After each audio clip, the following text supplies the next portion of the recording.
Hey guys, tonight we slip into silk tunics, lace up pointy leather shoes, and step into a banquet hall lit only by flickering candlelight and the gleam of a few polished silver goblets. Long wooden tables creak under the weight of steaming pies, roasted birds, and jugs. So many jugs.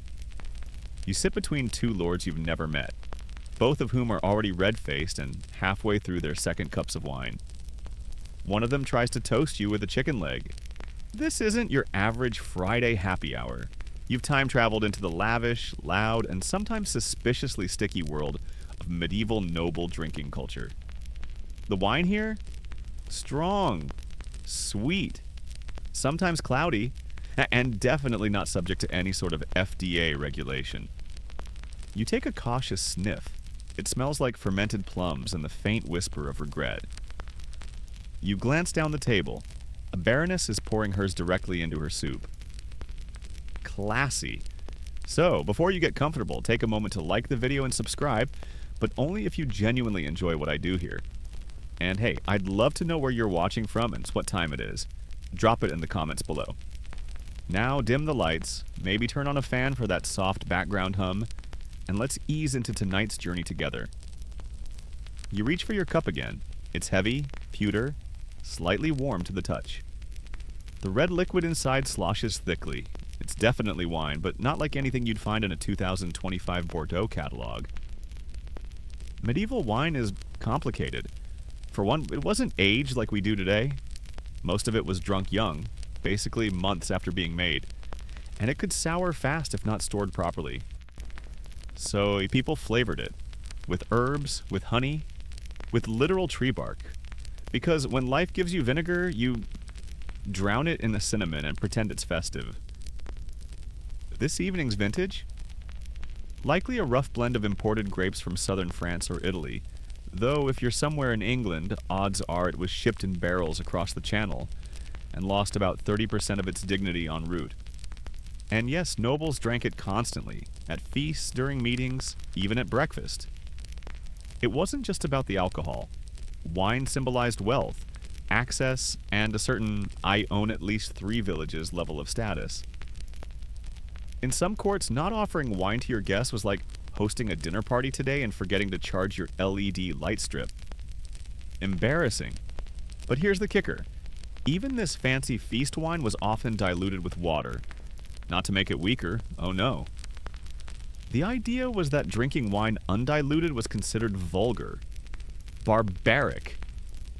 Roman writers like Pliny the Elder literally judged people by their wine-to-water ratio, and that little snobbery lingered into the medieval period. Historians still argue whether this dilution habit was about taste, custom, or just a clever way to stretch the good stuff longer during winter. As you sip, a servant behind you bumps the table. Oops, your wine ripples ominously. The cups aren't standardized, by the way. One might hold a pint, another might be no larger than a shot glass, and they're not labeled. You just guess and hope. Kind of like trying mystery sodas at a fast food soda fountain, but with more consequences. Suddenly, a minstrel strikes a lute and starts singing about a drunken goose. Everyone laughs, probably because they were late.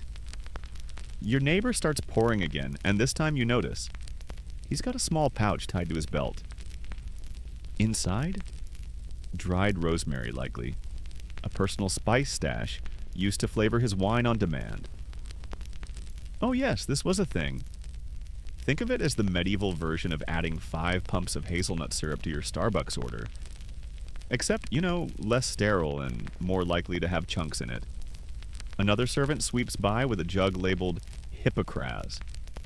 You've heard of this. It's wine infused with sugar, cinnamon, ginger, cloves, and anything else that wasn't nailed down in the pantry.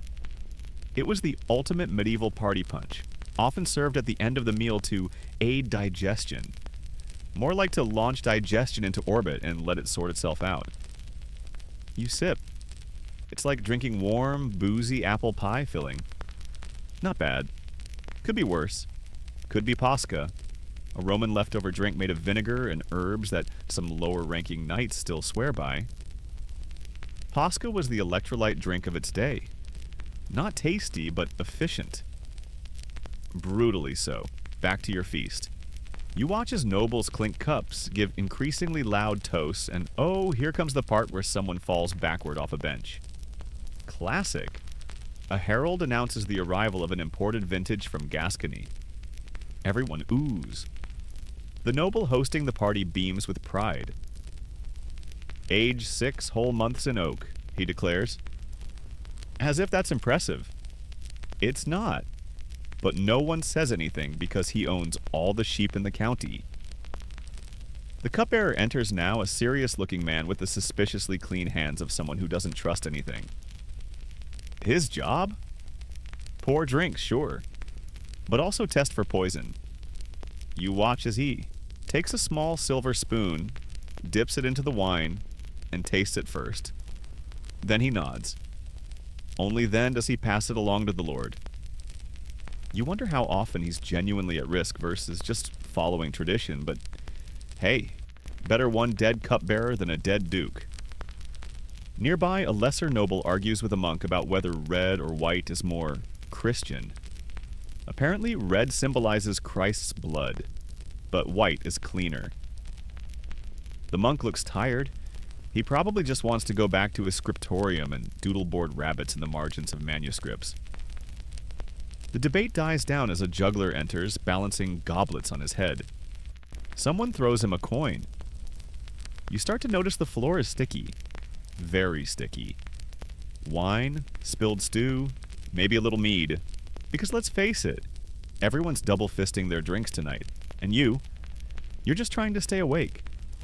But honestly, this candlelight, this warmth, this low murmur of tipsy nobles retelling badly remembered crusade stories, it's kind of cozy.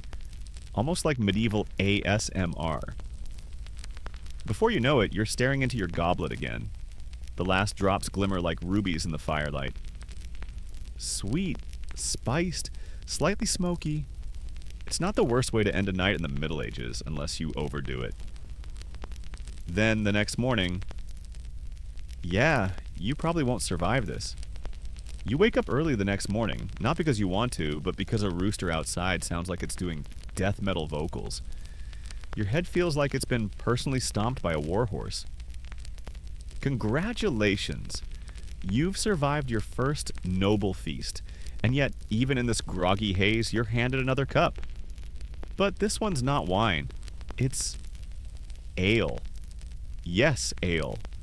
Brown, murky, frothy stuff that smells like a loaf of bread and a wet barn.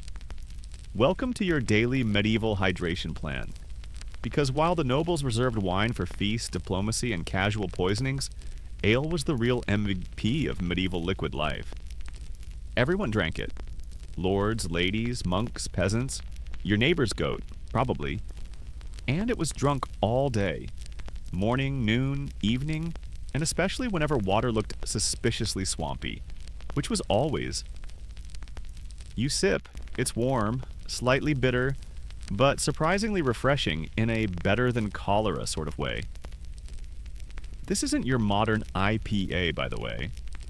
Medieval ale was brewed without hops for centuries, which means it went bad faster and had a lighter, breadier taste. It was more like a liquid snack than a buzz. And speaking of buzz, this stuff was usually very low in alcohol, especially the popular small ale that practically replaced water. Children drank it. Monks fasted on it. Laborers chugged it by the gallon before noon. You wander into the kitchen area of the manor, huge stone hearth, iron kettles bubbling, and someone shouting at a scullery boy about burnt porridge. Here, a woman stirs a massive pot of barley mash. She's brewing ale the way it's been done for centuries. Boiling grains, cooling the mash, then letting it ferment in giant wooden tubs. No fancy thermometers, no sanitary gloves, just wild yeast and blind faith. One quirky twist? Sometimes the brew had herbs tossed in, nettle, yarrow, or something ominously called ale hoof. Historians still argue whether these were for flavor or for some early attempt at medicine. Or maybe just because someone was bored and had access to a hedge. You duck as someone swings a ladle over your head and pours a steaming bucket of ale into a waiting barrel. This batch will be ready in a couple days, maybe even sooner if it's warm. No aging required, no bottling either. It's all served from casks or jugs. People came with their own containers, cups, wooden tankards, or just hollowed out horns if they wanted to flex. Now here's a fun bit. Ale wasn't just a beverage. It was also a social and economic powerhouse. Brewing was one of the few trades where women, known as alewives, could make serious coin. These ladies ran their own businesses, selling fresh ale from home, marked with a leafy ale stake over the door. A medieval beer sign, basically. Some even got rich off it, until guilds and regulations tightened, and surprise, surprise, the men took over. But for now, back to your cup. You wander through the manor gardens, sipping and watching bees buzz around wildflowers. A squire walks past with a tankard, probably headed to sparring practice. Yep, even training nights pre-gamed with ale. It gave energy, staved off thirst, and let's be honest, made bruises hurt a little less. Still, not all ale was created equal. The richer the estate, the more refined the grain. Some households used wheat or oats instead of the usual barley. And if you were truly fancy, you might even add sweeteners like honey or date syrup. But for most folks, it was a rough, honest drink, gulped down in between chores and never left sitting too long. Another surprising detail? Some nobles tried to make ale into a health tonic. Monastic medical texts list ale recipes spiked with everything from licorice root to wormwood, supposedly to ease digestion, balance the humors, or just distract you from your medieval life crisis. At a nearby table, two older men are arguing. One insists that ale should only be consumed fresh and cloudy. The other swears his uncle once aged a barrel for 3 months and saw visions of St. Cuthbert. You're pretty sure that was just mold. You glance around and realize everyone is drinking. A gardener, a falconer, a cook, a 10-year-old chasing a chicken with a wooden sword. All holding mugs of ale. It's communal, constant, comforting even. But with great ale comes great responsibility, or at least the need to make more of it. Ale didn't store well, especially without hops, which means most households brewed it weekly or even daily. There were no six-packs to stash in the root cellar. You made it, drank it, then made more. It was a cycle of eternal fermentation. You pass by the ale storage room. It smells like wet wood, damp grain, and a hint of regret. Inside, barrels stacked like puzzle pieces, sloshing with barely sealed tops. Someone sneezes in the corner. Sanitation? Let's not talk about it. Suddenly, a boy runs past you shouting "small ale" for the lady, and hands a fresh mug to an elderly noblewoman sitting by the fire. She takes a delicate sip, nods, and returns to her embroidery. Yep. Even Grandma's day starts with a little buzz. Here's where things get weird. In times of scarcity, some households reuse their grain mash for a second brew. The result? A weaker ale often called second runnings. It tasted like someone rinsed a cereal bowl with warm water and whispered the word beer over it. But it kept the thirst at bay. And in lean times, even nobles drank it. With a frown. But they drank it. As you sit near the hearth, nursing your own mug, you overhear talk of ale taxation. Apparently, kings occasionally taxed how much ale a household brewed or sold, especially during wars. Because when swords clash and taxes rise, booze becomes very, very valuable. No surprise there. A servant spills a bucket nearby. The floor is now slightly ale-flavored. A dog licks it, sneezes, and wanders off. You wonder how many stories in this manner begin with, "So I had a few ales and then..." A woman next to you leans in and whispers that the lord of the manor is considering switching to beer. Real beer made with hops. Scandalous. In this part of England, hops are still considered foreign, even a bit suspect. Some folks believed they were unhealthy. Others thought they made people sleepy. Which, let's be honest, might actually be a plus. "Beer is the future," she says conspiratorially. "Mark my words." You smile, nod politely, and take another sip of your humble, hopless ale. It's not glamorous, it's not complex, but it's what gets this manor moving and what fuels half the kingdom. And with every warm, bready gulp, you start to appreciate its role. Not just as a drink, but as a daily ritual.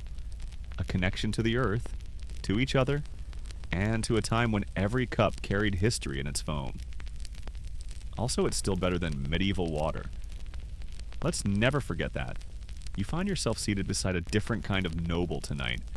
One with fingers encrusted not with dirt, but with gold rings, and a goblet that smells like something between a perfume shop and a spice rack. Tonight's drink? It isn't just ale or wine, it's luxury. Liquid luxury. The servant calls it claret with eastern notes, which is a polite way of saying it's been absolutely doused in imported spices. One sip and you're hit with cinnamon, clove, maybe even nutmeg. The taste is rich, warm, and just a bit overwhelming, like drinking the inside of a treasure chest. Welcome to the strange, fragrant world of spice-infused drinks. Medieval nobles, always eager to flaunt their wealth, went wild for exotic flavors. And nothing said, "I'm richer than your entire bloodline," quite like saffron in your cup. Spices like pepper, ginger, cardamom, cinnamon, and galangal weren't just for food. They were steeped into wines, meads, and syrups to create an experience as dramatic as a peacock on a platter. You swirl the drink. There's a bit of residue at the bottom, maybe ground almonds or crushed dried roses? Could be both. One recipe from a 14th century noble's household included crushed violets and orange peel, along with a splash of something mysterious called borage water. Historians still argue whether borage was added for flavor, medicinal purposes, or just because someone saw a flower and thought, "Let's drink it." You lean back, letting the spices hit your tongue in waves. Sweet, floral, then suddenly sharp. It's intoxicating, not just the alcohol, but the sheer theater of it. This isn't just drinking, it's performance. Every ingredient imported, every sip a statement. And here's the kicker. Many of these spices came from very far away. India, Southeast Asia, even the Arabian Peninsula. And they didn't exactly travel first class. No, they arrived in Europe by land and sea, carried on the backs of camels and in the holds of ships that were regularly attacked by pirates, ransacked by rival kingdoms, and occasionally eaten by rats. By the time they reached your goblet, those cloves were more valuable than gold. Naturally, this made spicy drinks a flex. Not everyone could afford to turn their wine into a hot cross bun. Only the elite could afford this kind of extravagance regularly. And boy, did they lean into it. You glance across the hall and spot a noblewoman, holding court with a drink that glows slightly in the firelight. It's pale yellow, with saffron strands floating like golden seaweed. "For my complexion," she says, not entirely joking. Some believed saffron could brighten the skin, ease melancholy, or even work as a mild aphrodisiac. Science? Vibes? Strong. Servants glide by with trays of other drinks. One smells like mulled pear. Another has a reddish hue and is served warm, with crushed anise and a slice of dried fig on the rim. Because yes, medieval nobles invented the garnish. Somewhere, a hipster bartender just cried. You overhear a conversation between two knights about the cost of pepper per ounce this season. They're not joking. Pepper was ridiculously expensive. In fact, it was so valuable that wealthy families stored it in locked chests. In some transactions, it was literally used in place of currency. And it wasn't just about flavor. Spices were also believed to balance your bodily humors. Too much cold and wet in your system? Add ginger. Feeling melancholy? Cinnamon and wine. Got a touch of plague? Try clove-studded orange. And maybe a quick prayer. You're handed a new drink, this one chilled, oddly enough. A small ceramic cup filled with a concoction of almond milk, rose water, and spiced syrup. It's smooth, creamy, and tastes like Valentine's Day in a monastery. A few almonds bob on top like confused sailors. One of the nobles leans in and whispers, "This was made for the queen once." You're not sure whether to be impressed or concerned, but he's already refilling your cup. Suddenly, someone shouts from the far end of the hall. A bet is being placed. Two nobles argue over whether the drink they're holding contains real saffron or a cheap substitute made from marigolds. A monk is summoned as a judge. He sniffs both cups, makes a show of swirling and sipping, then solemnly declares the winner. The loser must donate a full pound of pepper to the church, which might sound silly until you realize that's roughly equivalent to donating a car today. Here's a strange one for you. Some lords even drank a kind of vinegar-based tonic called oxymel. A mix of honey, vinegar, and spices, sometimes served warm. It was supposed to cure sore throats, fatigue, and general malaise. You take a sip. It's tangy, medicinal, like drinking pickled hope. Not the worst thing, but also not a beverage you'd write home about. Another cup arrives. This one smells distinctly of cloves and wine. Ah yes, Hippocras again. It makes a return appearance at nearly every noble event, like that one friend who always brings the same bottle of Merlot to parties. But Hippocras had gravitas. Some recipes included ginger, grains of paradise, an actual spice, not a metaphor, and even powdered sandalwood. Historians still debate whether these spice drinks were genuinely tasty to medieval palates, or if people just pretended to enjoy them because they were so expensive. Maybe both. After all, nothing says I'm rich like sipping something that tastes like a spiced shoelace and saying, delightful. You find a seat near the hearth. The fire crackles. A man across from you is gently toasting a slice of bread over the flames and dipping it in his spiced wine. Medieval fondue? Maybe. Or maybe he just invented the world's soggiest dessert. There's something comforting about it all. The warmth, the scent, the low murmur of voices speaking in 10 different dialects about pepper prices and gout remedies. You swirl your goblet one last time, watching the tiny bits of cinnamon sink to the bottom. It's not just about getting tipsy, it's about belonging. Every spice in that cup was touched by sailors, merchants, traders, and hands across continents. It's a global story reduced to one rich, pungent mouthful. And just like that, you feel a little sleepier. The heat of the wine, the weight of the spices, the muffled laughter of nobles in various stages of tipsy poetry recitation. It all wraps around you like a velvet curtain. One more sip. Just one. And the room begins to blur, softly, sweetly, like cinnamon fog. You come to, still at the long table, still surrounded by nobles, but now the candlelight has dimmed, the fire has burned lower, and the chatter has dropped into a mellow hum. Someone near you is softly snoring into their trencher of bread, and in front of you, a golden goblet, sticky, floral, absolutely reeking of honey. Welcome to the world of mead, the drink of choice for poets, warriors, newlyweds, and anyone who thinks wine is too sour and ale too. Well, peasanty, you lift the goblet, it's heavier than it looks, rimmed with gold, possibly kissed by a dozen royal lips before yours. The liquid inside glows amber like melted sunlight, thick with sweetness and ancient ambition. You sip. It's syrupy, fragrant, and just the tiniest bit fizzy. Mead. The OG of alcoholic beverages. Archaeological evidence suggests people were brewing it before they figured out how to ride horses or write the word cheers. But tonight's batch isn't from a dusty cave. It's from a noble cellar brewed with wildflower honey, hints of rose, and probably some questionable water from a stream with too many frogs in it. Still, it tastes like medieval romance in a cup. You look around. The vibe has changed. Earlier, it was courtly noise and toasts. Now it's soft lute music, whispered flattery, and long looks exchanged by torchlight. That's the mead talking. You're now deep in the post-feast phase, when nobles shift from boasting about land holdings to blushing at sonnets and scribbling love notes on parchment. You lean closer to a conversation about the bridal cup, a special mead brewed for weddings, meant to ensure happiness, fertility, and possibly a few awkward wedding night mishaps. It was often laced with extra herbs, not all of which were for taste. Some were said to boost desire, while others just made you fall asleep before causing any trouble. Historians still argue whether mead's romantic associations were purely symbolic, or if it actually had mild aphrodisiac effects.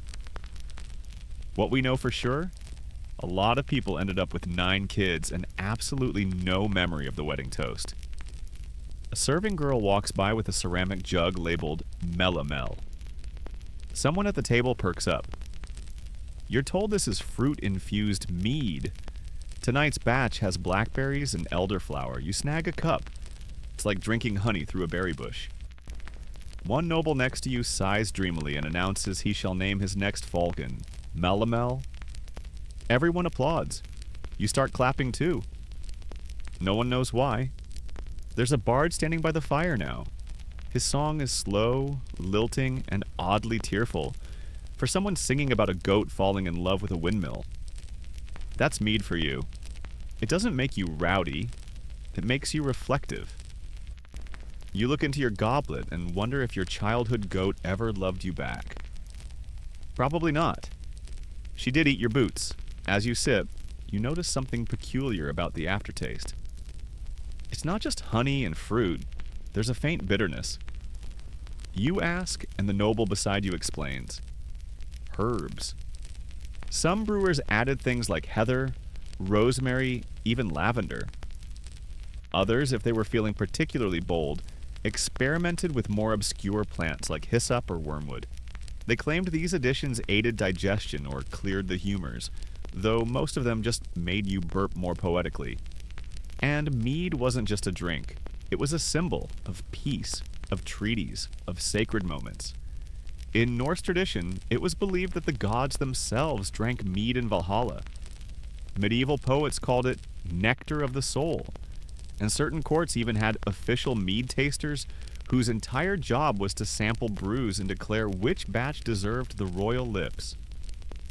You watch as a servant presents a particularly ornate goblet to a dowager countess. She sips delicately, nods, then passes it on to her granddaughter. A generational ritual, sweetened by centuries. You can almost feel the honey clinging to history. Nearby, a younger knight tries to impress a noblewoman by describing his family's private beehive estate. The bees are hand-fed roses, he says. She's clearly not buying it, but she's drinking his mead, so maybe that's victory enough. Someone passes around a tiny cup of something called metheglin. The name alone sounds like a medieval sleeping spell. It's herbed mead, heavy with spices, meant to be sipped slowly. You try it. It's like inhaling an herb garden and washing it down with syrup. Not unpleasant, just medieval. A scholar nearby remarks that metheglin comes from the Welsh words for healing drink.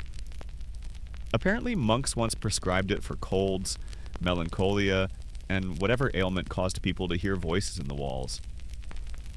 A noble laughs and says, "I once heard a wall recite Chaucer backwards." You're unsure whether that's the metheglin or a deeper issue. Another servant appears, this one bearing oxymel mead, a mead vinegar hybrid that seems to be designed solely to separate the brave from the foolish. You decline, politely, but you've noticed something important tonight. Unlike wine or ale, mead has this curious ability to slow time. You aren't slurring or staggering, you're warm, gentle. Your shoulders relax. The fire crackles just a bit softer.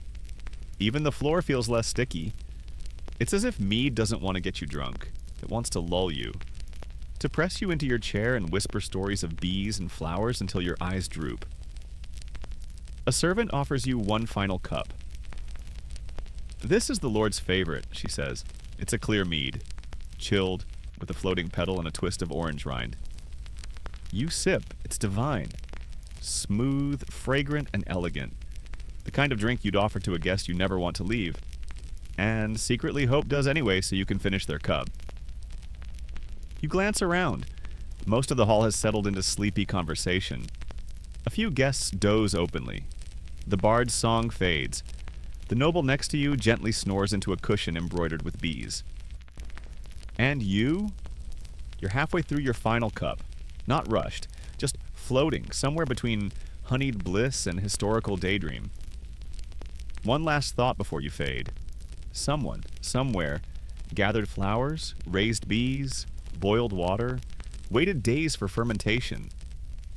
All so you could taste this exact moment. Sweet dreams come easier when they taste like flowers and firelight. The mead lingers warmly in your belly as you drift from the great hall to somewhere quieter. Stone corridors echoing with the faint tread of soft shoes and the flutter of a candle. You're following a monk now, apparently invited to observe an ancient tradition. He speaks little, but you catch a whiff of barley and pride. You're about to enter the strange, solemn, and surprisingly competitive world of monastic brewing. You expect prayer and silence. Instead, you get rows of bubbling cauldrons, barrels stacked to the ceiling, and a group of monks in hoods arguing over the strength of the last batch. One of them just called the prior's latest ale blasphemously weak. Turns out, behind monastery walls, monks weren't just translating Aristotle or illuminating manuscripts. They were brewing some of the best booze in medieval Europe. And not just to sip after Vespers. Brewing was income, hospitality, nutrition, even charity. The Benedictines and Cistercians were known for their high standards. Brewing in a religious setting meant cleanliness, patience, and that particular kind of obsession only a monk could have. They recorded recipes with detail rivaling modern cookbooks. How much malt, what kind of water, how long to ferment. One famous abbey had 4 different grades of beer: light for novices, hearty for guests, rich for feast days, and liquid bread for Lent. Seriously, some monks literally fasted by drinking beer instead of eating solid food. Historians still debate whether this was holy discipline or just the world's sneakiest loophole. The monk guiding you gestures proudly toward a vat of dark, rich-smelling brew. "We call it Black Soul," he whispers. "Very popular with visiting knights. Makes them see angels, or claim they did." You raise an eyebrow, he grins. He's not kidding. And here's the quirky bit. Monks didn't just brew beer. Some monasteries experimented with herbal liqueurs like wormwood-infused tonics, digestives with mint, and mysterious potions meant to purify the spleen. Whether they worked is questionable, but the branding, impeccable. A few became famous enough to survive into modern times. Ever heard of chartreuse? That's monk magic. Literally. You're handed a wooden mug of what they call meditation ale. It's dark, nutty with a weird hint of lavender and something earthy. Maybe thyme? You take a sip. It tastes like a forest is hugging your tongue. But gently. One brother insists the secret lies in their well water, which bubbles up through blessed limestone. Another swears it's the yeast, hand-cultivated from the abbey walls over generations. You just nod slowly, pretending to understand fermentation as you sip what might be the most spiritually confusing drink of your life. Nearby, a monk sharpens a quill and mutters to himself about the temperature curve during the 3rd hour of the mash. You step carefully past him. This is sacred ground. Holy yeast lives here. In one dark corner, an elderly monk sits with a row of tiny ceramic cups. He's the taster, appointed by the abbot himself. His job? To sample each barrel before it's declared fit for use. You watch as he sips one, pauses, then slowly writes something on a scrap of parchment. It reads, "Smoother than Brother Peter's homilies." High praise indeed.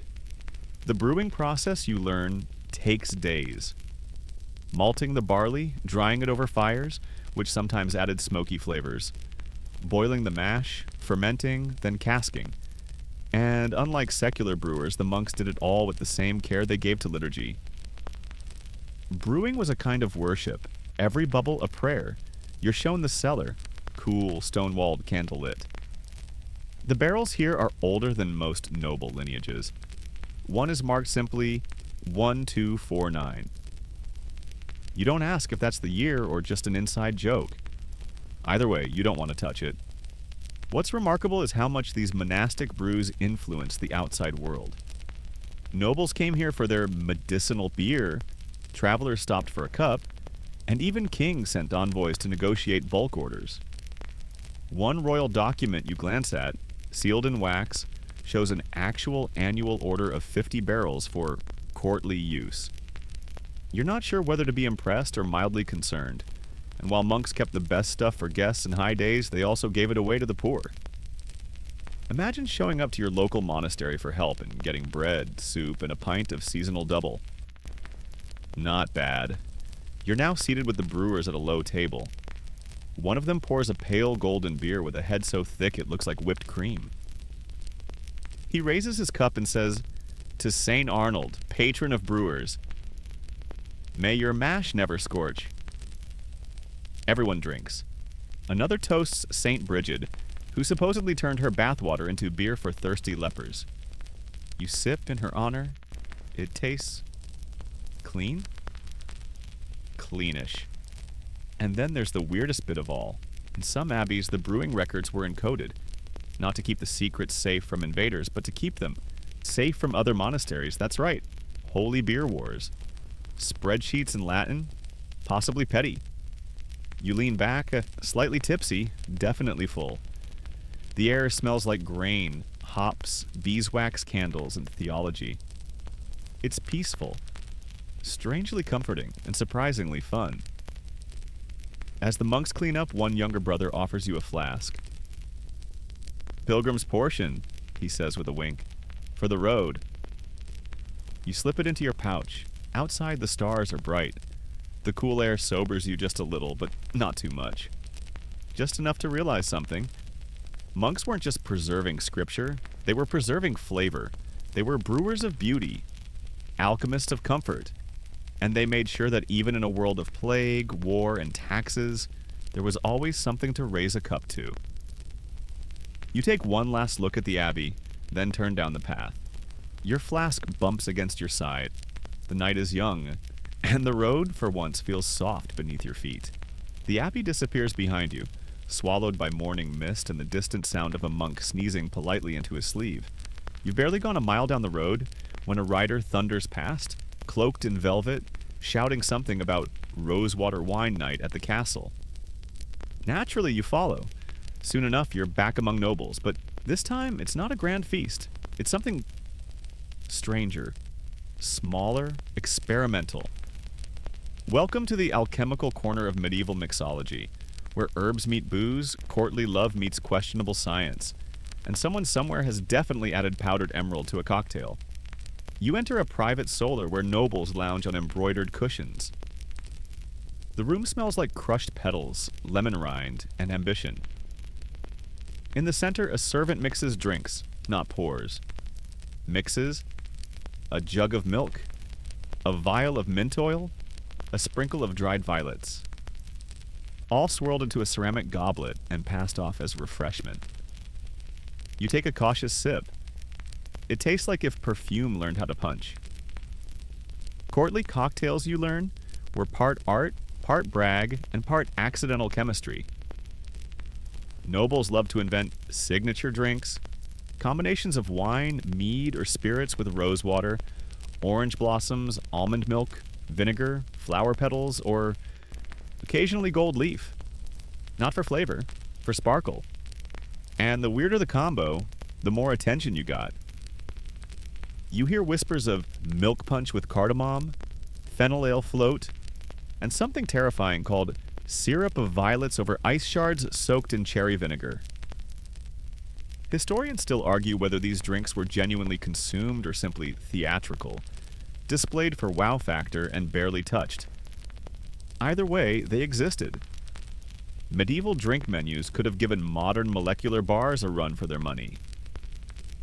The favorite tonight is posset, a warm blend of milk, curdled with ale or wine, thickened with egg yolk and flavored with nutmeg or saffron. You brace yourself.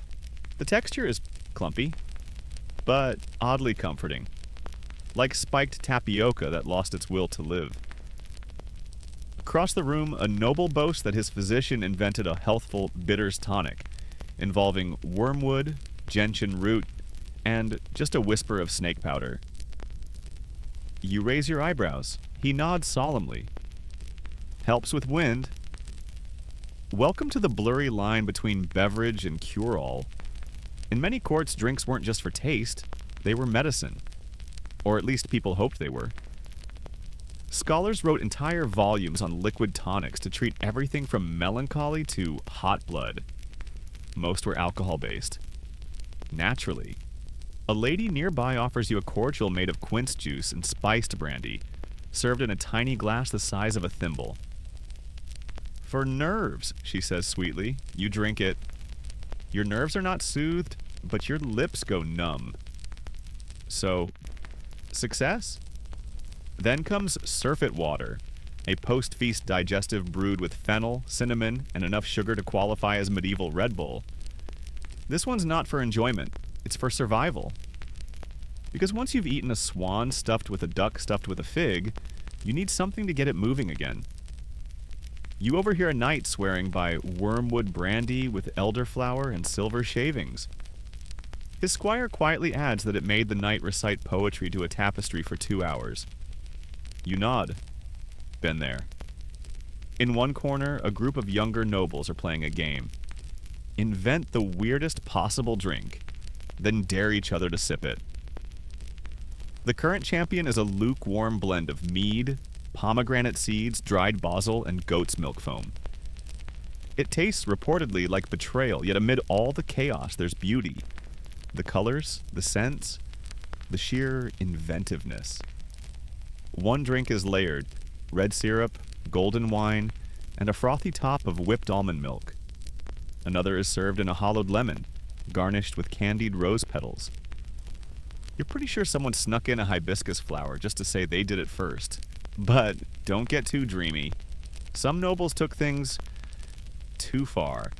There are records of elixirs laced with crushed pearls, mercury, yep, and even bits of fossilized bone, usually under the claim of enhancing vitality. Spoiler, they did not. They enhanced your odds of meeting the Lord early. You're handed a glass of something labeled simply the elixir. You take one sniff and pass it on. You're not ready to transcend dimensions tonight. A physician nearby explains that many of these drinks weren't just courtly curiosities, they were rooted in humoral theory. You know, the belief that your body is ruled by 4 fluids: blood, phlegm, yellow bile, and black bile. Drinks were made to balance these. Too melancholic? Try wine with mint and honey. Too sanguine? Sour cider with powdered bark.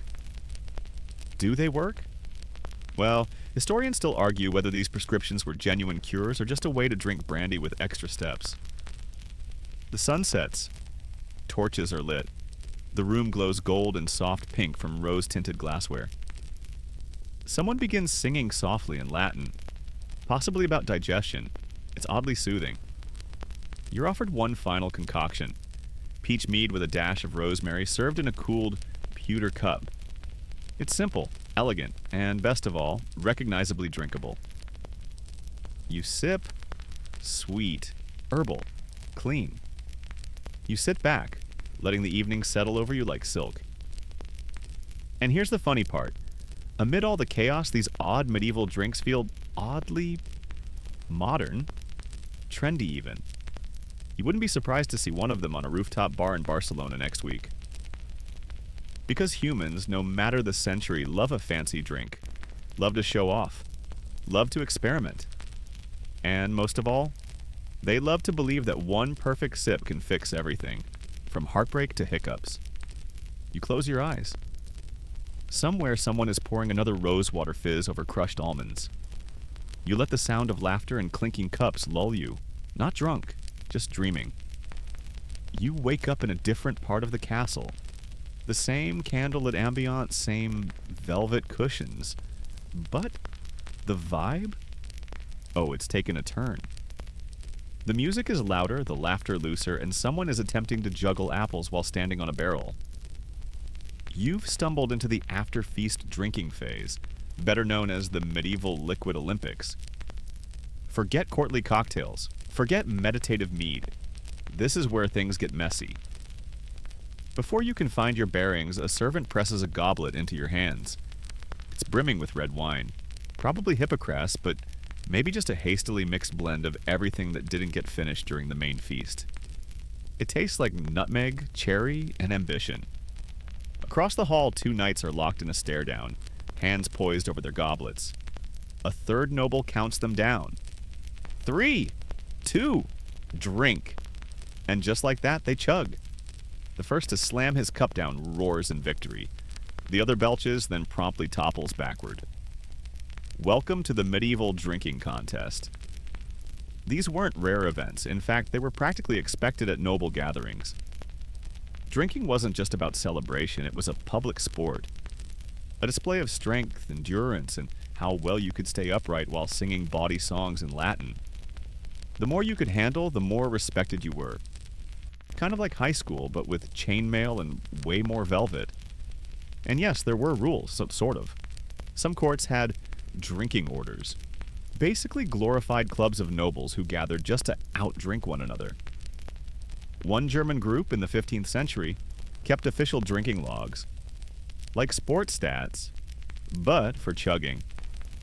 Others had custom goblets that held absurd amounts of liquid, some shaped like animals or castles just to make things weirdly competitive. Tonight, you watch as a noble attempts to drink from a double-ended horn while reciting his lineage. He fails at the third great-grandfather and ends up wearing most of his drink. Applause erupts. Someone shouts, "Make him a bishop!" You glance around the room. It's a circus.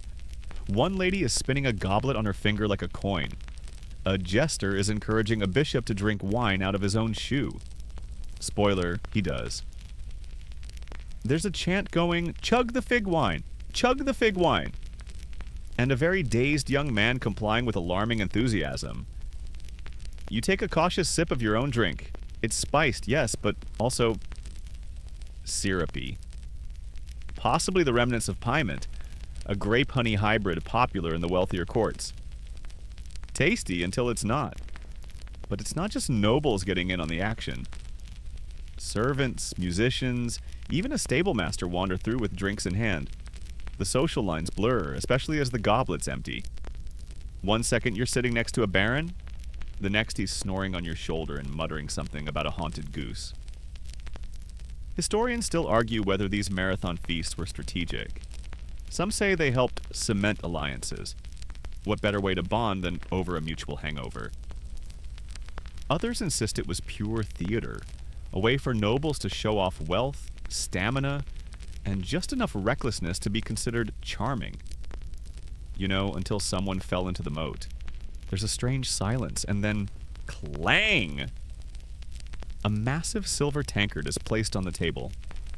It's the coup de grace of the evening, the loving cup. This communal goblet, polished and ornate, is passed around in a circle. Each person takes a sip, says something vaguely meaningful, or just makes chicken noises, and passes it on. It's about unity, about trust, and about hoping the last person didn't backwash too aggressively. You receive it.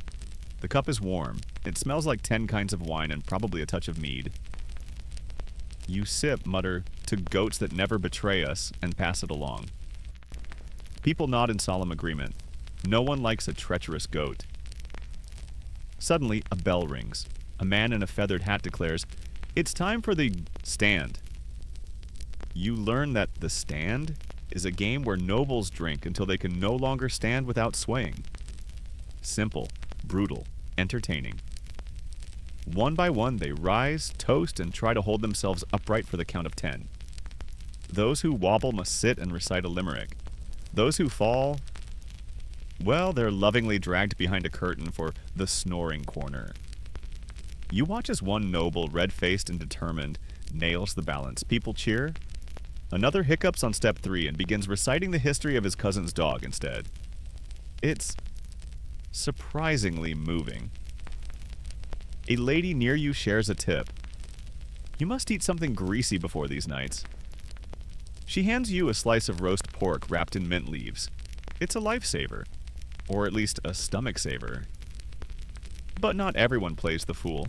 A few older nobles sit calmly, sipping fortified wine with the focus of monks. You ask one what it is. Verjuice, he says, an acidic drink made from unripe grapes or crab apples. Tart? Sharp.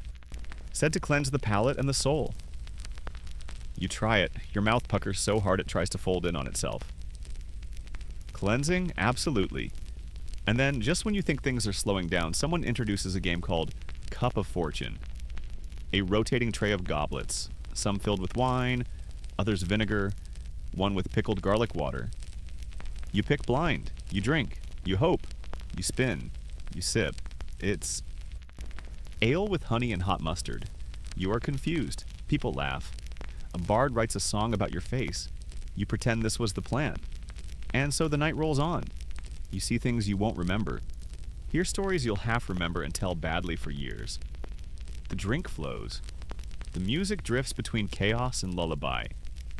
You lean back against a tapestry. It smells like damp velvet and old oak.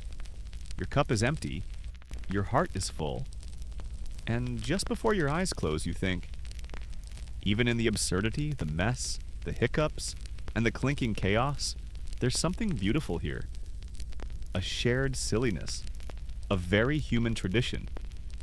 A reminder that sometimes not taking yourself too seriously is the most noble act of all. Morning light creeps in through narrow stained glass windows, throwing streaks of blue and red across the stone floor. Your tongue feels like it's wearing a wool, and your breath could probably light a torch. Congratulations, noble sleeper. You survived another medieval party. But the castle doesn't rest. Servants are already scrubbing tables sticky with mead and meat fat, while someone's trying to get a rooster out of the wine cellar. You sit up slowly only to find a servant handing you, what else, a fresh goblet. This time, though, the mood shifts. You're not at a feast. You're backstage now, behind the glamour. Welcome to the strange, stressful, and surprisingly strategic life of the royal cupbearer. You probably imagined a guy in tights refilling goblets and whispering "Your Grace" a lot. But being a cupbearer was way more than that. It was one of the most sensitive, high-risk jobs in the entire castle. Why? 2 words. Poison control. Your life, quite literally, is in this person's hands. The cupbearer had to monitor everything that went into the royal or noble goblet. Who poured it, who held it, how long it sat out. They'd test it, sometimes sip it, and if things were tense, watch it like a hawk until the cup met the noble's lips. You watch as the current cupbearer, a sharp-eyed young man named Alan, checks the wine barrel's seal. Then he sniffs the cork. Then he tilts the goblet under a beam of light to inspect for flecks. You assume he's looking for powdered wolfsbane, or maybe someone's idea of a prank involving powdered eel bladder. Both have happened. Before. Alan sees you watching and offers a grin. "You can trust this one," he says. "I only poisoned 2 dukes last week." You laugh nervously. He does not. It's not just about poison, though.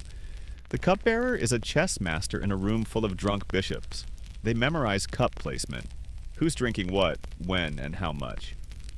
Mix-ups are dangerous. Offenses are worse. Giving the wrong noble the wrong cup. That could start a family feud. Or at least get you assigned to latrine duty until next harvest. Alan points out the subtle code. A twist of ribbon on the goblet stem means the duke wants only weak wine. A sprig of mint equals no spice. A copper ring equals check for poison twice. You realize it's like medieval barista shorthand, only instead of oat milk foam, it's "please make sure this doesn't kill me." And don't forget politics. A gifted goblet was a diplomatic weapon. It might be filled with a rare vintage to impress a guest, or just enough vinegar to insult them without saying a word. The cupbearer delivered these drinks with precise body language.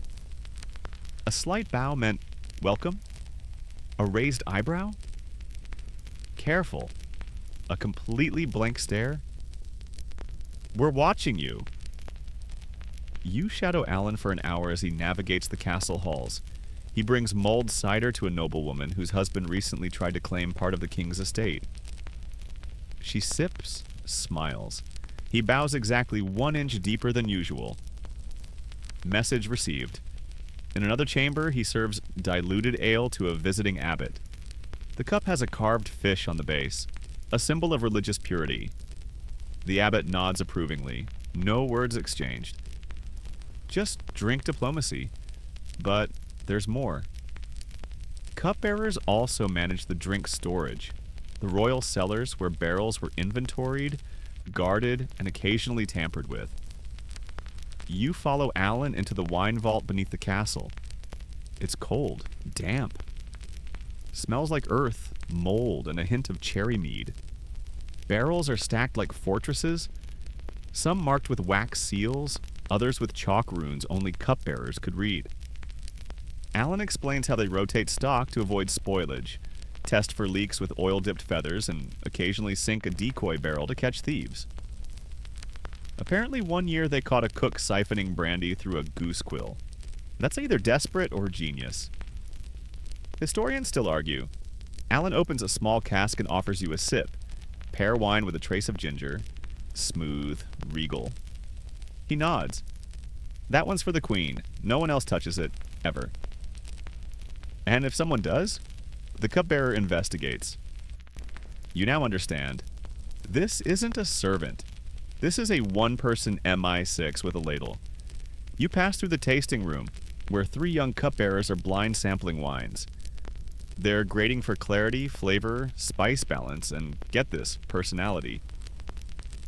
Apparently, a wine with too much confidence is best served to overambitious suitors. Back in the Great Hall, the nobles begin trickling in again, some with bed hair, others looking suspiciously chipper. Alan springs into action. He places a goblet beside the chancellor's chair, then one next to the royal jester. Cinnamon ale, always. He tests, adjusts, and nods to a scribe keeping track of who's had what. You sit down, slightly dizzy from watching him work. He joins you briefly and sighs. Sometimes, he says, I dream of a simple drink. No drama, no codes. Just cold ale and silence. You raise your cup in solidarity. Here's the quiet truth. In a world of swords, schemes, and shaky alliances, a drink was never just a drink. It was trust, power, performance. And the person in charge of that had to know every guest, every mood, and every trick in the book. As you watch Alan move back into the crowd, goblet balanced perfectly, expression unreadable, you feel a strange kind of awe. The king might wear a crown. But tonight, the cupbearer holds the kingdom in his hands. You're outside now, air crisper, eyes clearer, maybe still a little tipsy. The castle's stone walls glow amber under the afternoon sun, and the gardens beyond are buzzing, literally, with bees and bored nobles, trying not to trip on their own cloaks. You're heading toward what you were told is a light refreshment gathering, which sounds innocent enough. But as you round the corner and see the trestle tables piled with jugs, flasks, wooden cups, and odd fruits, you realize, oh no. You're about to dive headfirst into the curious, chaotic world of fruit wines and fermented surprises. Forget grapes. Today is all about peaches, cherries, plums, and things that probably weren't meant to be fermented, but somehow were anyway. A smiling servant hands you a goblet of pale amber liquid. It smells sweet, tangy. You sip. Peach wine. Not bad. It's soft, light, a little fizzy around the edges. You look up and someone is already telling you how the peaches came from the noble's private orchard, hand-plucked by virgins at dawn. You nod, unsure whether that improves the taste or makes it weirder. Fruit wine wasn't just a novelty, it was a necessity. Grapes didn't grow everywhere. In chillier climates, or during years when vineyard harvests failed, folks turned to what they did have. Apples, plums, elderberries, quince. Anything juicy enough to crush and forget about in a sealed barrel for a few weeks. In fact, cherry wine was a favorite in certain regions, especially among ladies of the court. It was said to be merrymaking but gentle, which you take to mean it gets you buzzed without inspiring table dances. You're handed a cup. It's tart like a punch in the mouth from a jam-covered glove, but it grows on you. Further down the table is something called perry. You're told it's like cider but made with pears. You take a sip. It's dry, almost floral. The kind of drink that makes you want to write poetry about bees, which you find out some nobles actually did. There's a debate nearby over whether birch sap wine counts as real wine or forest dribble. You sneak a taste. It's surprisingly light with a woody undertone, like drinking a tree's opinion on spring. Then comes a jug labeled simply rhubarb. You pause. Someone assures you it's perfectly fine. Very cleansing, they say. Encourages bowel honesty. You take the tiniest sip. It's tart enough to reset your entire palate, and possibly your soul. Historians still argue whether fruit wines were considered high class or rustic. Some say noble households embraced them during lean times, using clever spices and sugar to dress them up. Others claim it was more of a countryside thing, where people made the best of whatever was growing near their goat shed. But then again, you're watching a baron sip fermented strawberry cider from a gold-rimmed goblet while quoting Ovid, so class lines might be a bit blurred. A young noblewoman waves you over to try something called rosehip cordial. It's a rich red, slightly syrupy, served cold with a sprig of mint. She claims it's very restorative. You sip, it's good, like if tea went to finishing school and married into money. Nearby, a brewer enthusiastically describes a failed attempt to ferment turnip juice. Too earthy, he admits. Tasted like regret. You respect the honesty. One gentleman, proudly displaying his stained fingers, offers you a glass of blackberry wine he made himself. Left to ferment in my summer tower, he says, as if that explains the sediment. You swirl the cup. It's thick, but not bad, like drinking a rustic pie through a straw. Another trend you're introduced to is spiced cider punch, a festive blend of apple wine, cloves, cinnamon, and honey. Served warm in the colder months, it was the medieval version of a cozy blanket. One sip, and you understand why entire winter festivals revolved around this stuff. It's like hugging a fireplace. But perhaps the most surprising guest at this fruity party? Dandelion wine. A bright, bittersweet brew made from boiled petals, lemon zest, and sometimes a touch of ginger. You taste it, expecting garden clippings, but instead, sunshine. Earthy, light, like drinking the memory of summer. You're beginning to see a pattern. These weren't just drinks, they were seasonal experiences. A way to bottle the orchard, to preserve the fleeting. In a time before refrigeration or year-round fruit bowls, fermented drinks became liquid memory. A noble nearby explains how his household has a tradition. Each child's birth is honored with a fruit wine made from whatever was ripe that week. Stored for years. Opened on their 16th birthday. You blink. That's kind of beautiful. And here's the quirky part. Some of these fruit wines were considered medicinal. Elderberry for colds, cherry for the blood, plum wine for inner dampness, whatever that means. It was all very humoral theory, but with better packaging. Even now, nobles cluster around a large wooden bowl of something they're calling midsummer nectar. You peer in. Chunks of pear, swirls of honey, floating petals, possibly mint. It looks like a flower bed got drunk and threw a party. You take a ladleful, it's delicious. A bard begins to sing a song about a man who fell in love with a peach tree.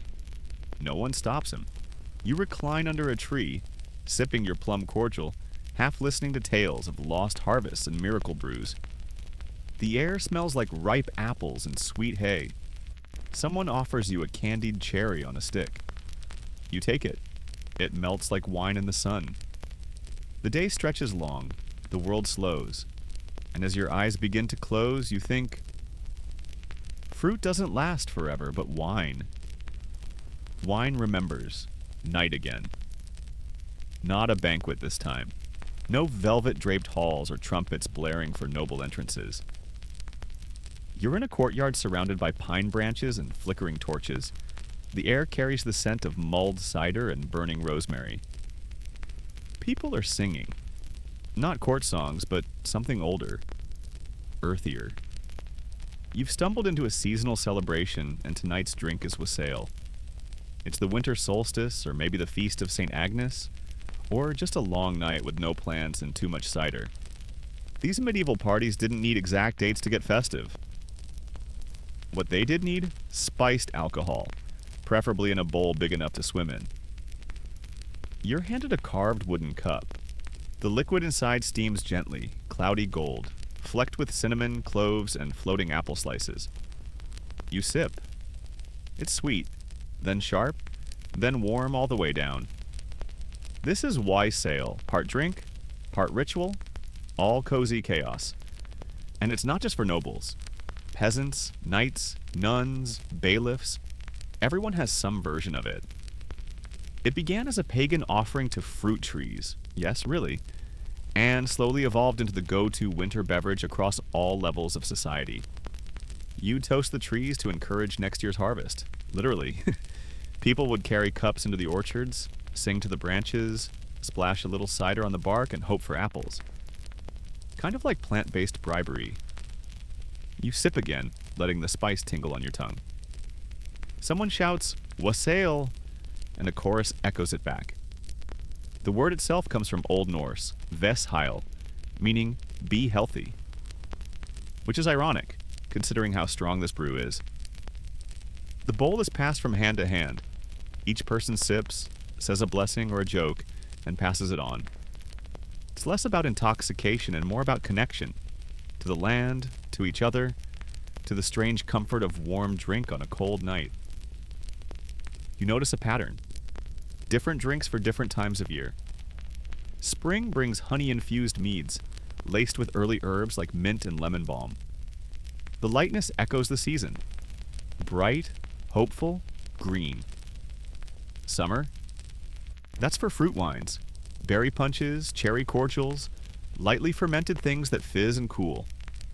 Often chilled in wells or buried in snow from the mountains if you were fancy. Autumn is all about ciders and spiced ales. The flavors get darker, heavier, deeper. Apple and pear dominate, often boiled with cinnamon, dried orange, and nutmeg. This is when hearths get louder and drinks get thicker. And then comes winter, the heavyweight. Mulled wine, wassail, metheglin, even ale boiled with milk and oats, like drinking bread pudding by the mugful. It's meant to stick to your ribs, meant to keep you warm, meant to keep you going when the sun forgets to rise. One noble explains his family's tradition. 12 drinks of Christmas. A different concoction each night, ranging from a delicate almond milk punch to a terrifying mixture called fig vinegar fizz. You ask about that one. He makes a face. Unforgivable, he says. Another woman describes how during Candlemas, her household serves rose petal mead from ceramic cups shaped like lambs. Too sweet, she says. But the lambs are cute. Even Lent, with its fasting and solemnity, wasn't entirely dry. Monks brewed strong ale dubbed liquid bread. It had enough body to fill your belly, and enough alcohol to make the prayer slightly more musical. Historians still debate how dry Lent actually was. Some orders went full ascetic. No ale, no wine, nothing but water and sadness. Others? Let's just say they found loopholes. If it came from a grain and was brewed by God-fearing hands, it was basically soup. You now find yourself seated beside a bonfire, sipping a cup of spiced almond milk punch served cold and sprinkled with nutmeg. Children run by with sticky fingers and red cheeks, holding mugs of watered-down cider. An old man plays a reed flute. Someone's roasting chestnuts, but one falls into the fire with a pop, startling a squire into spilling his entire drink. Laughter. This is different from the noble feasts. Less ceremony, more soul. These seasonal drinks weren't just for flavor. They were a way of marking time. A sip that said, "We've made it through the harvest," or "We survived another winter," or even, "Hey, the sun came back today. Let's get slightly tipsy in its honor." A servant hands you a mug of solstice syrup, a blend of plum wine, molasses, and cloves. You brace yourself, sip, and wince. It's like drinking spiced glue. But it grows on you, like tradition, like family, like seasonal things that return, year after year. A woman nearby raises her cup and toasts to the next planting. Others follow, to full barrels, to fat geese. To drink that doesn't taste like sadness. You lift your own. To all of it, you say. They cheer. And beneath the stars, as frost creeps across the grass and smoke drifts lazily into the sky, you sip and sip again. Because here, in this moment, with cold fingers and a warm belly, you realize, medieval people didn't just drink to forget. They drank to remember, to mark the seasons, to honor the frost, to celebrate the return of light. And you? You'll never look at spice cider the same way again. The next morning hits a little harder than expected. Not because you drank too much. Okay, maybe a little. But because today you've been tasked with an impossible quest. Find clean water. You step out of your chamber with a goblet in hand and a sense of hope in your heart.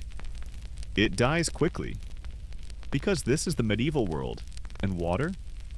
Water is suspicious. Streams shimmer with algae. Wells are murky. Rain barrels are full of mosquito drama.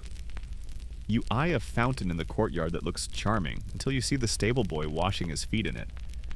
So, what do nobles drink when they're not trying to get tipsy or poetic? You're about to find out. The first stop is the castle kitchen, where a cook is boiling water with herbs.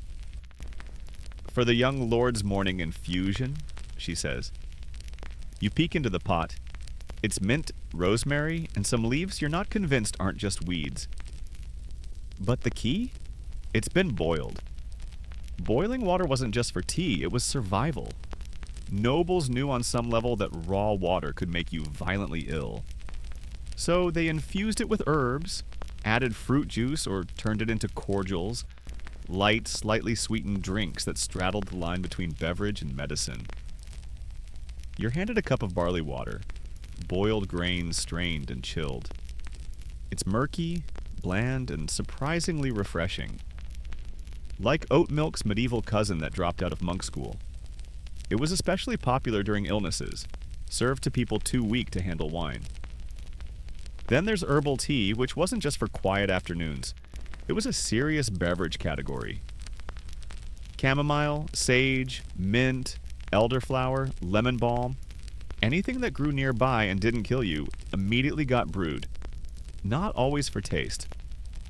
Often for digestion, temperament, or vaguely warding off demons.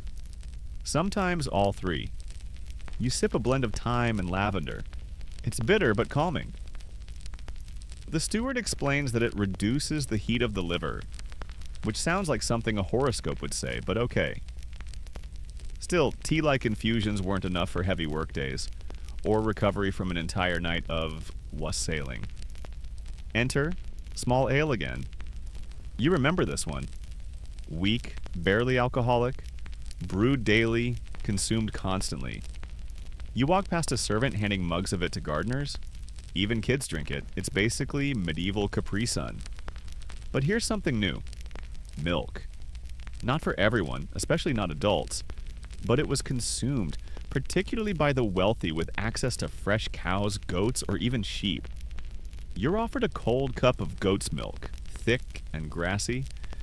Not exactly refreshing, but undeniably filling. And if you were really daring, buttermilk. That's right.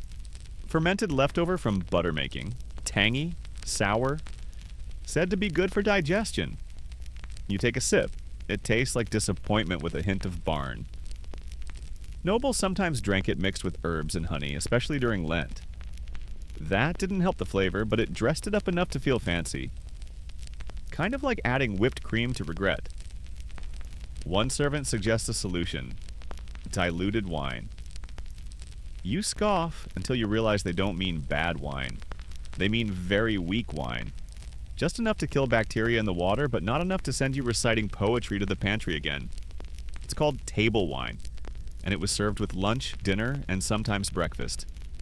Think of it as medieval vitamin water, only more likely to stain your tunic. Then there's vinegar water, called pasca if you're feeling Roman. Soldiers used to drink it, and it stuck around as a kind of poor man's hydration hack. It's just water and vinegar, sometimes with herbs. You try it. It's like drinking salad dressing through a time machine. Sharp. But oddly bracing? Even nobles used it, especially when traveling or during fasting seasons. It was believed to clean the body, sharpen the mind, and make you less likely to die from questionable puddles. You pass by a hallway where a tutor is lecturing a boy on the four humors: blood, phlegm, black bile, and yellow bile, and how each beverage affects them. Wine heats the blood, ale swells the belly, milk spoils the phlegm, water cools the soul. You take a long sip of mint water and wonder how your soul's doing. Historians still argue whether the average noble truly feared water, or if they simply avoided it out of taste and tradition. The truth probably lies somewhere in between. A mix of caution, culture, and the undeniable fact that most water tasted like sadness, unless fixed with herbs, fruit, or a splash of something stronger. One thing is certain: nobody drank plain water if they could avoid it. Not unless it came from a mountain spring guarded by nuns or was boiled until it apologized for existing. You're starting to understand that hydration in the Middle Ages was a project, a thing you had to think about, prepare, flavor, dilute, boil, bless. Every cup held intention. Even now, sitting on a stone bench under a willow tree, you're handed a delicate drink called cold herb wine. A summer specialty made by steeping herbs in lightly fermented white wine, then chilling it in clay pots buried in wet sand. It's cool, earthy, exactly what your head needs. And in that moment, sipping quietly, you realize, even when they weren't drinking to get merry, medieval people still drank to feel something.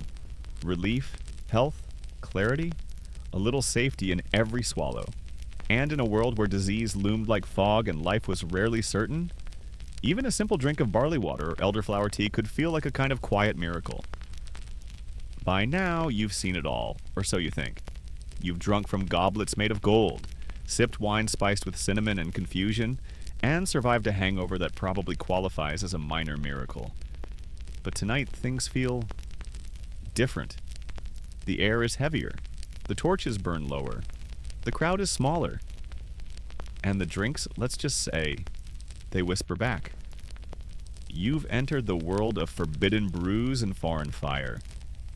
The undercurrent of medieval noble drinking, where drinks weren't just luxury or tradition, but curiosity, risk, even a little fear. A man with a braided beard offers you a squat bottle, dark glass, no label. Horse milk spirit, he says, from the east. You blink. He grins. Very smooth. You raise an eyebrow, but before you can decline, someone else leans in. I tried it once, she says, voice hushed. Made me dream of eagles. You shrug. Bottoms up. Kumis, that's what it's called. Fermented mare's milk, a Central Asian specialty carried westward by traders, nomads, and the occasional adventurous Mongol emissary who thought wine was for cowards. It's sharp, tangy, slightly fizzy, and a little like someone carbonated yogurt and dared you to like it. You cough. Your throat tingles. It's not bad, just intense. Like drinking saddle leather with a hint of regret. But everyone around you nods approvingly. You didn't spit it out, someone says. You're fine. But kumis is just the start. A servant enters with a silver tray holding delicate glasses filled with something emerald green. It glows faintly in the firelight. Someone says it's fairy wine, and everyone chuckles. But you catch the real name whispered absinthe. Not the modern version, this one's an early ancestor. Wormwood-infused wine or brandy brewed in secret by alchemists and apothecaries. Strong, bitter, supposedly mind-expanding. Also possibly illegal depending on the kingdom and how twitchy the local bishop feels that week. You sip. It burns. Not like fire, more like realization. Anise floods your mouth. The taste clings, oddly floral. Someone next to you starts humming a Gregorian chant they didn't know they knew. There's a reason these drinks were called elixirs. Not just for fun. They were believed to enhance vision, unlock memory, open the spirit. Sometimes revered, sometimes banned. Across the room, a noble explains how his uncle was exiled for bringing back a Syrian love potion made from fermented dates, nutmeg, rosewater, and something called black seed oil. He said it worked, the noble adds. Too well. You sip cautiously from a cup of date wine, sweet and syrupy with a spicy kick. It tastes like candied secrets. Another guest arrives with a flask of coconut toddy, fermented palm sap brought by sea traders. You're told it ferments overnight, has the kick of a mule, and smells like paradise if paradise got sunburned. One sip and you feel like you've been slapped by a very friendly tree. And then, the fire spirits. Stronger than ale, hotter than wine. These are proto-distillations. Not quite refined spirits as we know them today, but potent concoctions that monks and foreign alchemists dabbled in. Distilled barley, spiced grappa, or something resembling aquavitae. Water of life. They weren't sipping drinks. They were announcements. A monk named Brother Ludo offers you a thimbleful of clear liquid in a tiny iron cup. Don't inhale first, he says. You don't. You sip. It's lightning. It's remorse. It's surprisingly minty. Good for toothaches, Ludo adds, and communicating with the dead if you're into that. Historians still argue whether these early spirits were common among nobles or just rare novelties, traded, gifted, or brought back from foreign campaigns. Some claim distilled alcohol was mainly medicinal in the early Middle Ages. Others insist nobles drank it at secret feasts, testing their tolerance and their luck in equal measure. Back in the room, a small gathering forms around a glowing, jewel-colored drink. Pomegranate wine, spiced with saffron and floating gold flakes. Imported from Byzantium, someone murmurs. Only served on equinoxes. You stare at the gold flecks. You drink. It tastes like sunlight that's forgotten how to behave. But not every exotic drink is respected. Some are feared. There's a story told, half joking, half hushed, about a prince who drank fermented scorpion tail wine in Cairo and came back speaking only in riddles. Someone adds, he's a bishop now. Everyone laughs, no one explains. There's a final offering, spiced tobacco cordial infused with dried leaf, honey, and vinegar. Not smoked, sipped. A slow, bitter burn. It was said to calm nerves, sharpen the senses, and in one text, make the stars sing. You decline. One man doesn't. He immediately tries to recite a poem to a houseplant. By now the room has changed. Laughter is quieter, words are slower. You feel the drinks layering, spices over smoke, sweetness over heat. It's not drunkenness, not entirely, it's expansion. Curiosity made liquid. And this, you realize, was the real thrill for medieval nobles. Not just getting drunk, but getting transformed. Tasting the world. Traveling through goblets, letting foreign lands melt on their tongues. Some for power, some for pleasure. Some just to say they did. You lean back, cup still warm in your hands, and smile. Because tonight your drink wasn't just fermented, it was forbidden. It was foreign. It was alive. And somehow, so are you. Your surroundings shift once again. Gone are the noble feasts, the solemn abbeys, the rowdy taverns. Tonight, your drink is brewed not in barrels or goblets, but in cauldrons. And it bubbles. Gently, like it's thinking dark thoughts. You've wandered into the hush of the forest, or perhaps just a very remote part of the castle garden where no one bothers to light torches. The air smells like herbs, smoke, and damp stone. A woman in a tattered cloak greets you without a word and gestures to a low stool beside a fire. Welcome to the shadowy world of potions, charms, and herbal wine, where drink meets magic, and the line between healer and witch is thinner than a strand of hair. She hands you a clay cup.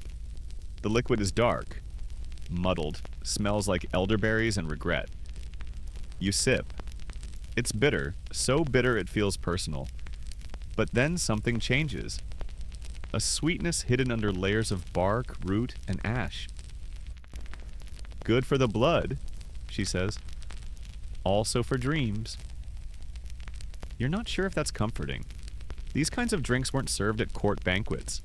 They were prepared in kitchens, tucked behind herb gardens, simmered in bronze pots by women who knew exactly how much yarrow, wormwood, and poppy to use before things got complicated. In noble households, these brews had many names: tonics, cordials, elixirs. But among the whispers, they were called witches' wine. And the truth? Some nobles loved them, especially noblewomen who kept private apothecaries tucked behind dressing rooms or disguised as innocent spice cabinets. These weren't party drinks. They were personal. One noblewoman you meet has a collection of sleep potions, each more obscure than the last. Wine infused with poppy seed and vinegar, honey thyme syrup mixed into cider, even a concoction involving heated almond milk and valerian root, reportedly capable of knocking out a grown knight mid-compliment. She smiles. My husband snores like an ox. This works better than a dagger. You sip something green. It smells of basil and crushed petals. Tastes like a meadow during a thunderstorm. Someone nearby insists it helps align the spleen.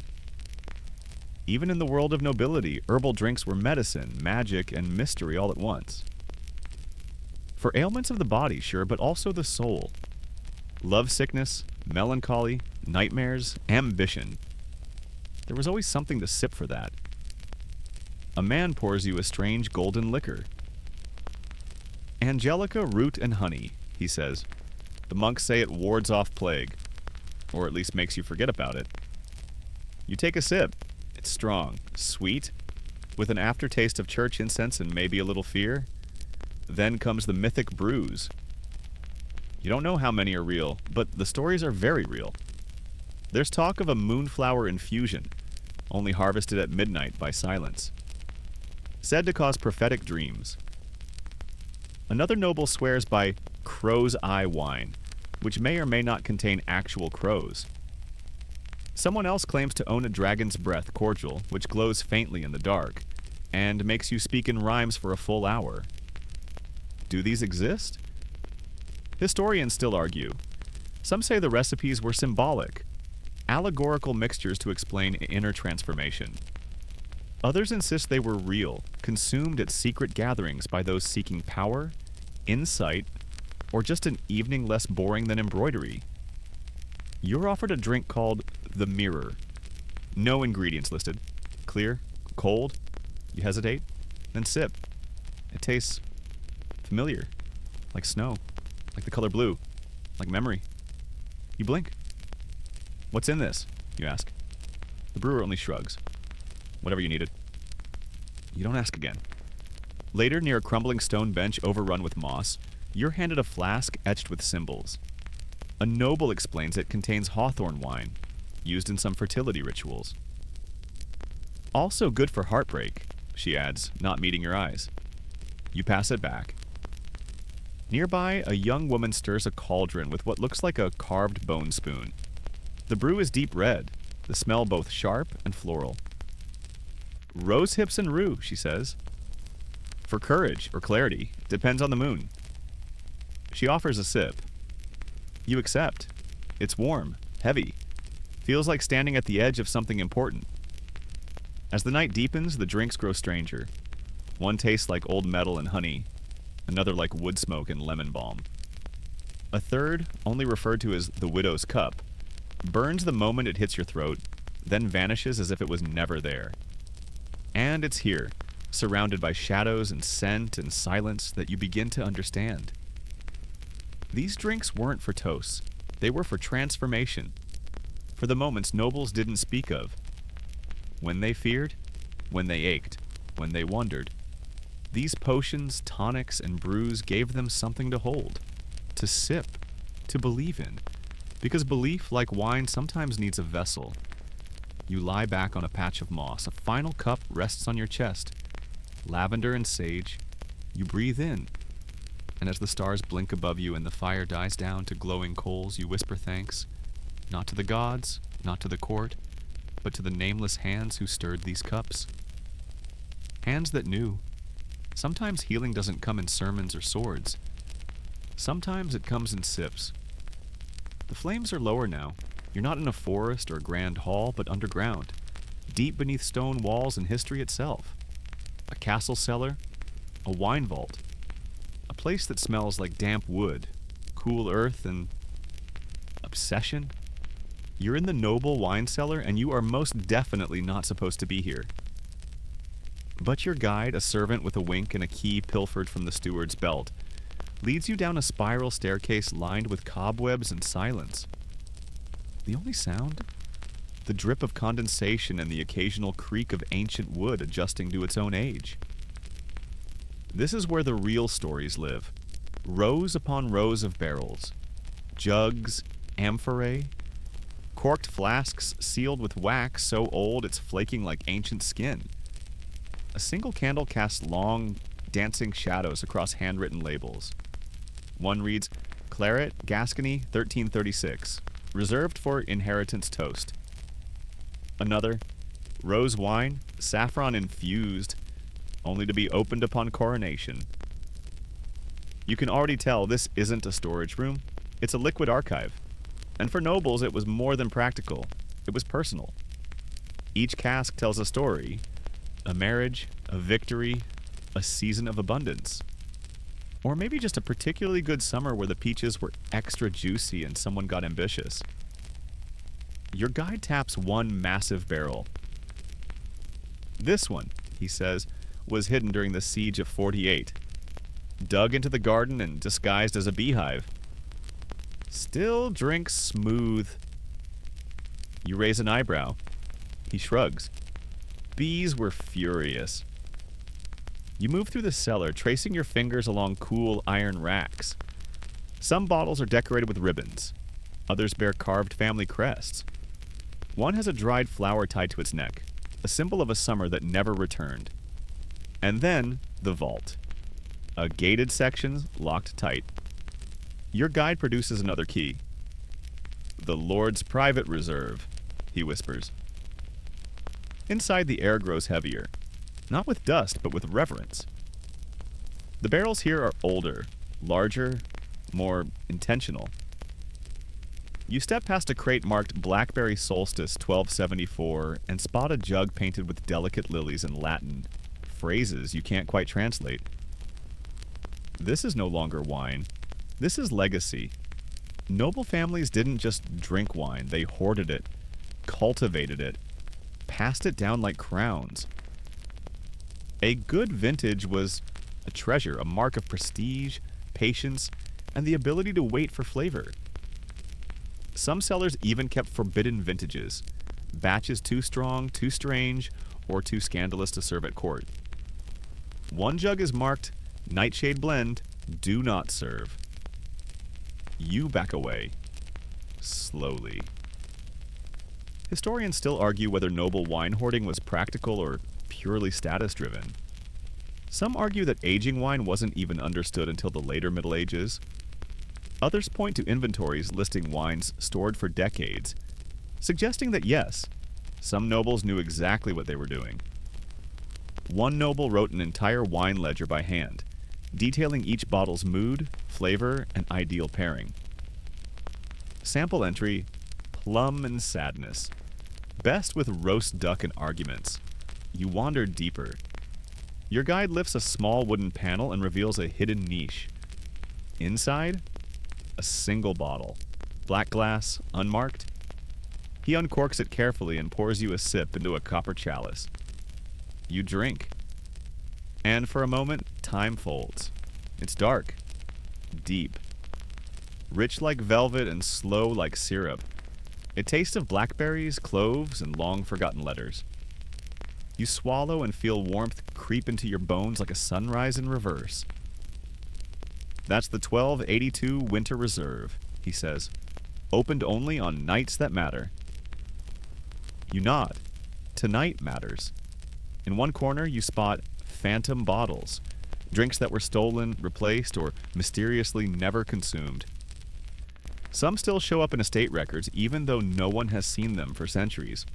One is labeled Saffron Rose, lost to fire, 1431. Another, reserved for treaty that never happened. Some nobles were known to fake wine inventories, claiming they owned barrels of Byzantine nectar just to intimidate rivals.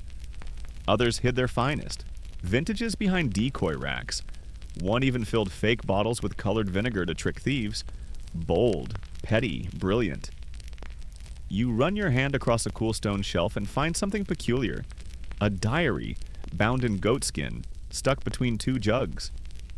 You flip it open. It's not about battles, it's tasting notes. Every entry a reflection on a drink.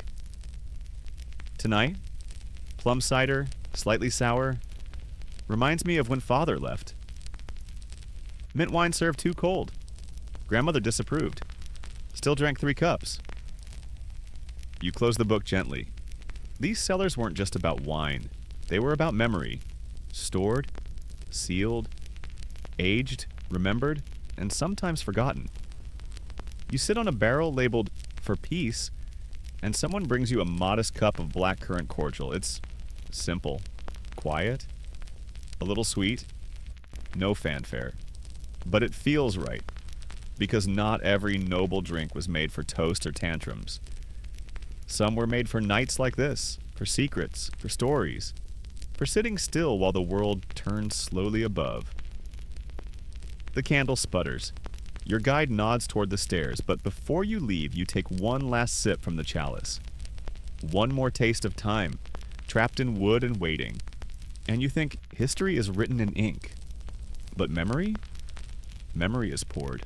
You're back in your room now, if you can call this stone-walled chamber with a straw-stuffed mattress and a single beeswax candle a room. The bed creaks. Your boots are somewhere on the floor. And beside you on a small wooden stool, one final drink waits. It's not wine, not ale, not mead, cider, tonic, or exotic moonflower cordial. It's a cloudy herbal mixture that smells faintly of mint, chamomile, and something earthy. The servant who left it simply called it the morning after. You sip. And just like that, your entire day rushes back in reverse. The heavy wine, the bubbly ale, the fruit punch that tasted like a pie, the monk's ale that nearly made you sing psalms, the loving cup, the saddle-flavored mare's milk, the secret sips in the cellar. Your stomach protests, then settles. Barely. This drink, whatever it is, was brewed with recovery in mind. Because behind all the glamour of medieval noble drinking, the rituals, the spiced extravagance, the unspoken codes, comes the cold, sober truth. Someone always has to deal with the aftermath. You shuffle out into the courtyard. Early morning fog clings low to the cobblestones. You're not alone. A knight groans by a well. A cook sits on a crate holding her head in her hands. A jester has fallen asleep face down in a cabbage patch. Someone nearby is whispering a prayer to Saint Bibiana, the patron saint of hangovers. Yes, really. You sip again. The cup is warm in your hands now. Soothing. It tastes like grass and honey and whatever's holding your dignity together. You hear stories. One noble swears by raw eggs and vinegar as a remedy. Another recommends eel broth, thickened with breadcrumbs and regret.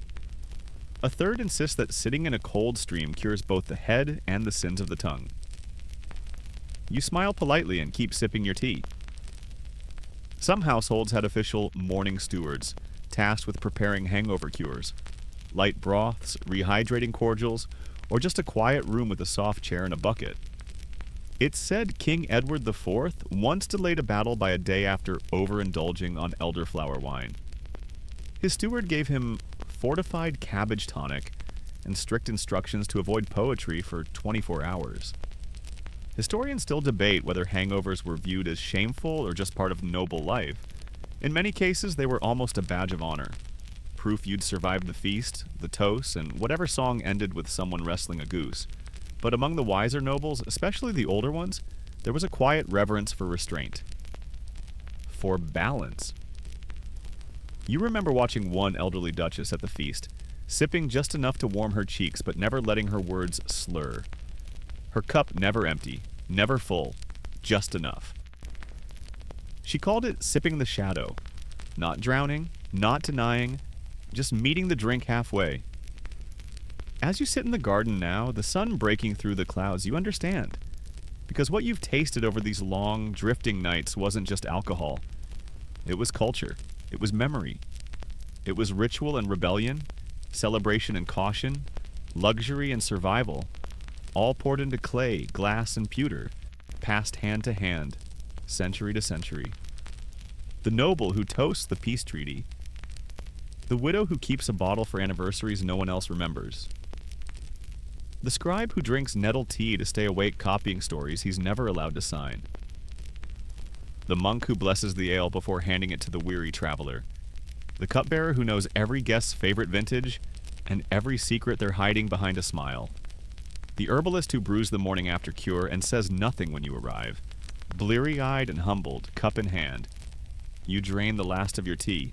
The cup is empty, but somehow you're full. You stand, stretch, and begin the quiet walk back inside. The castle breathes slowly now. Doors creak. Fireplaces population. Life stirs. And beneath it all, always waits the next goblet. So now, dear traveler, let the last embers of this medieval evening fade to quiet ash. Let the laughter soften in your ears, the taste of cinnamon and clove retreat from your tongue. The pewter cup is set down gently. The jester's lute grows still. The barrels rest in the cool, dark cellars below, their secrets sealed in oak. You can still hear the faint echoes of a toast, the warmth of a firelit hall, the hush of a cloaked monk stirring a pot of memory. But now your breath deepens. Your limbs grow heavy, still safe. The world outside these stone walls will keep spinning.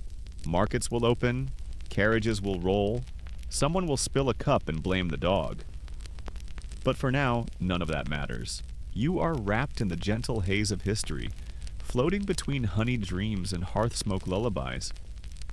The air smells of lavender and old parchment, of mead and moss, of soft endings. Whatever the drink was, whatever its name, wine, ale, cordial, potion, it did its work. It carried you here, to stillness, to sleep. So rest now, noble dreamer. Let the stars tuck you in with their ancient shimmer. And if you hear a distant goblet clink, don't worry. It's just the past raising a toast to you. Sweet dreams.